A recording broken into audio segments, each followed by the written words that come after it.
টিনের আধাপাকা বাড়িটি অবসরপ্রাপ্ত পুলিশ সুপার হাবিবুর রহমানের। বগুড়া ৫ আসন থেকে ২০০৯ সালে সংসদ সদস্য নির্বাচিত হওয়ার পর রাতারাতি কোটিপতি বনে যান তিনি। ২০১৪ ও ২০১৮ সালের নির্বাচনেও একই আসন থেকে সংসদ সদস্য নির্বাচিত হন তিনি।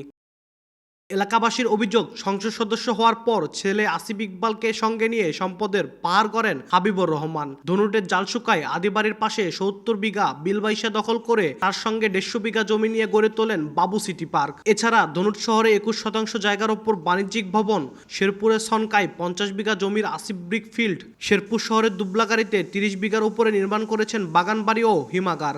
অভিযোগ উঠেছে, এসব শত কোটি টাকার সম্পদের বাইরেও তার আছে দেশ বিদেশে আরও হাজার কোটি টাকার অবৈধ সম্পদ। এসব সম্পদের উৎস তদন্ত করে ব্যবস্থা নেওয়ার দাবি স্থানীয়দের।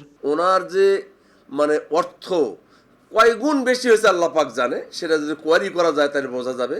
এবং ওনার ছেলে শেরপুর ধনুটে গত 3টা টার্মে কোটি কোটি কোটি কোটি টাকা স্কুল, কলেজ, মাদ্রাসা, বালুমহল সহ এবং বিল হাওর থেকে শুরু করে সর্বক্ষেত্রে দখলবাজি।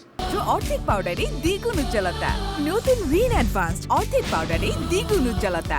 দলীয় কোনো কিছু করতে গেলে সেখানে আমাদের পুলিশ লাঠিয়াল বাহিনী দিয়ে আমাদের উপর অত্যাচার করছে।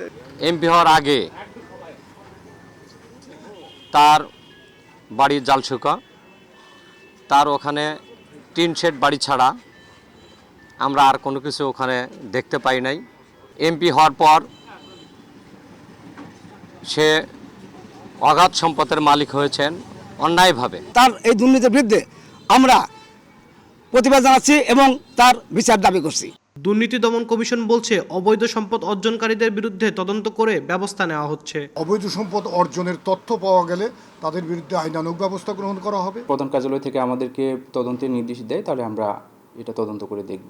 ৫ আগস্ট আওয়ামী লীগ সরকার পতনের পর থেকে পরিবারসহ আত্মগোপনে অভিযুক্ত হাবিবুর রহমান। বৈষম্য বিরোধী ছাত্র আন্দোলনে হামলা ও নিহতের ঘটনায় তার বিরুদ্ধে একাধিক মামলা হয়েছে। আব্দুল আউয়াল, সময় সংবাদ, বগুড়া।